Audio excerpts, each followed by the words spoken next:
continuación vamos a presentar el mapa mental que realizamos sobre la lectura Teoría de Sistemas y Complejidad como parte grupal del primer parcial de Pensamiento Sistémico. Para arrancar vamos a hacer una breve presentación del texto que se llama La Teoría de Sistemas y Complejidad. En este texto el autor, el señor Kurt Richardson, tiene por objetivo escribir una serie de artículos para incentivar un grado de conciencia sobre las ideas generales de sistemas que no son exhibidas en la literatura oficial de la complejidad.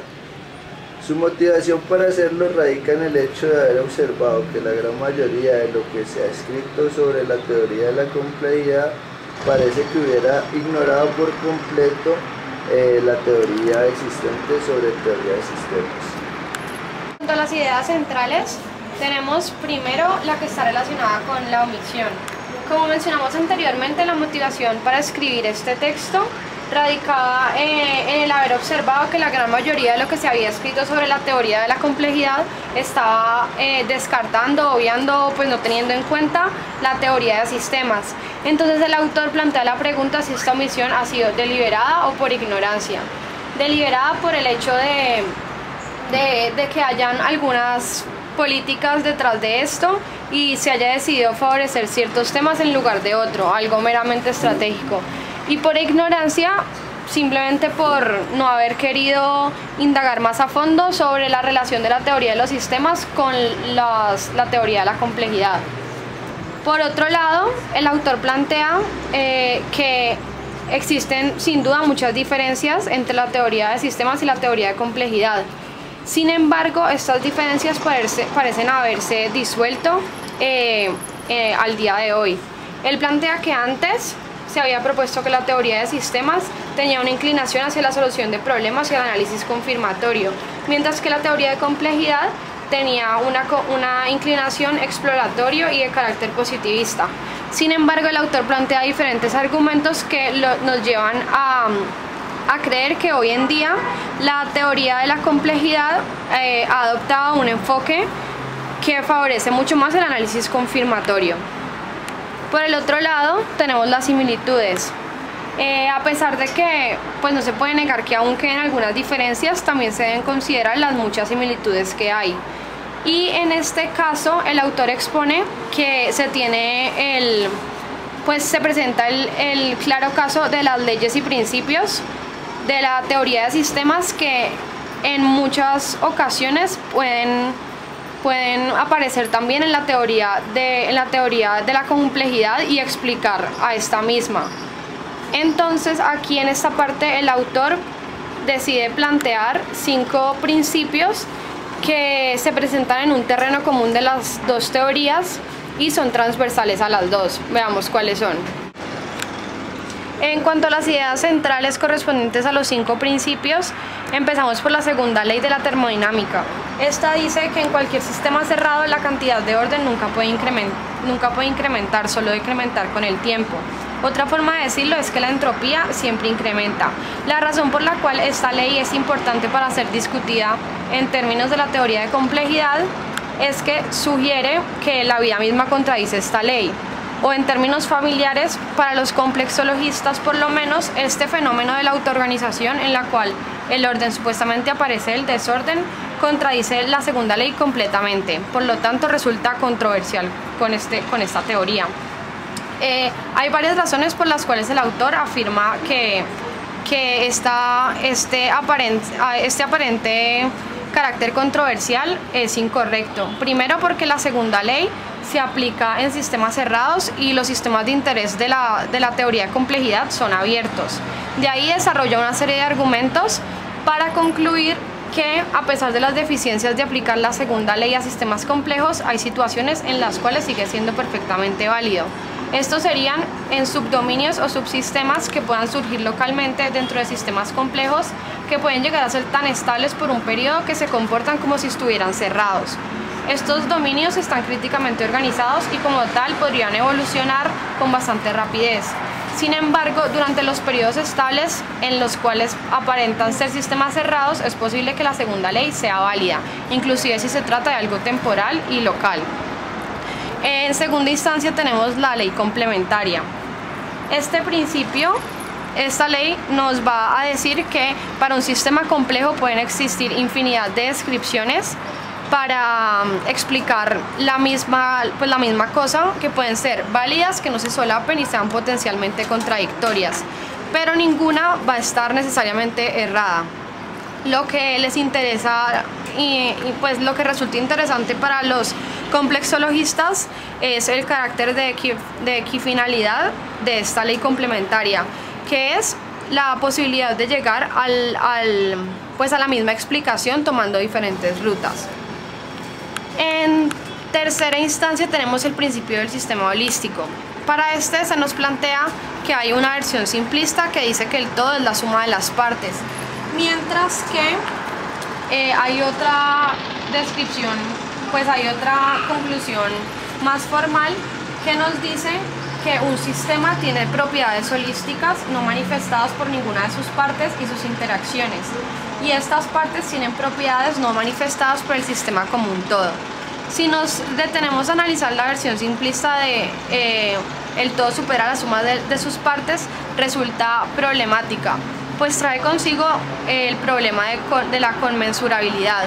Pues si uno dice que el todo supera la suma de las partes, necesariamente tendría que estar midiendo el todo en comparación a las partes para saber que el todo es mayor que la suma de sus partes.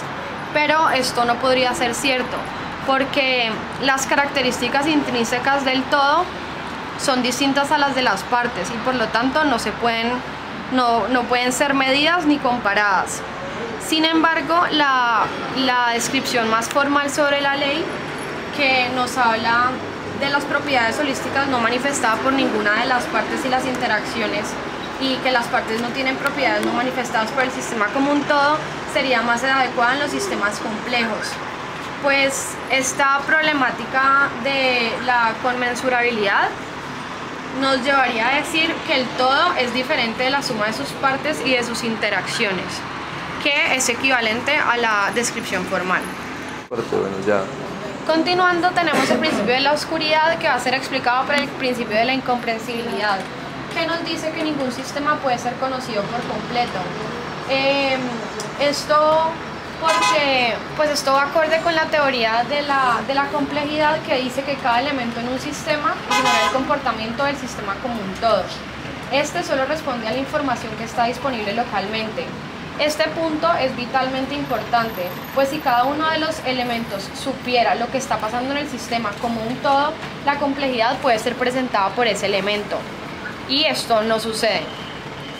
Por último, tendríamos el principio 80-20, que nos dice que el 80% de las salidas se explica en el 20% de las entradas.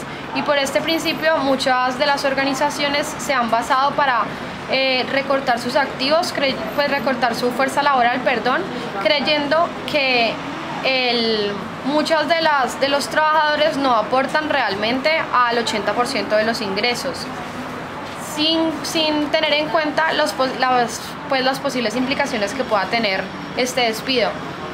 Para hacer una explicación de las consecuencias, se hace un estudio sobre las redes booleanas, en las cuales va a comparar diversas redes. Primero él tiene unas redes de 10 nodos y a continuación se procede a quitar de esas redes unos nodos que según él son innecesarios para el funcionamiento de la red en total.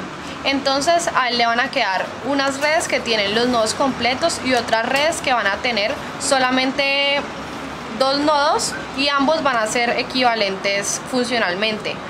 Entonces él pregunta que para qué tendría entonces estas redes booleanas todos los nodos si pueden funcionar de la misma manera a pesar de que pues tendría menos nodos.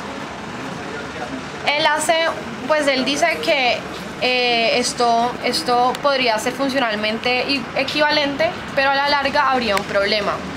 Las redes booleanas son conocidas por su estabilidad intrínseca, y si se remueven esos nodos que aparentemente no aportan nada a su funcionamiento, a la larga van a ser inestables, porque estos nodos se encargan de disipar las perturbaciones que puedan afectar toda la red, el funcionamiento de la red booleana. Por lo tanto, dice que una empresa que decida eliminar el 80% de su fuerza laboral para producir el 80% de sus ingresos sería totalmente inestable a largo plazo y por lo tanto terminaría quebrando.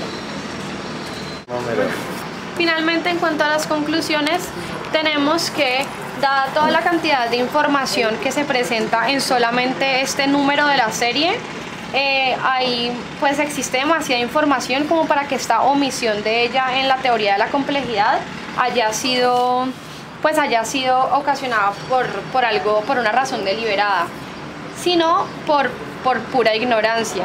Y de esta manera él le da el beneficio de la duda a la comunidad de la complejidad y sencillamente pues argumenta que esta omisión de esta información en sus teorías es por ignorancia.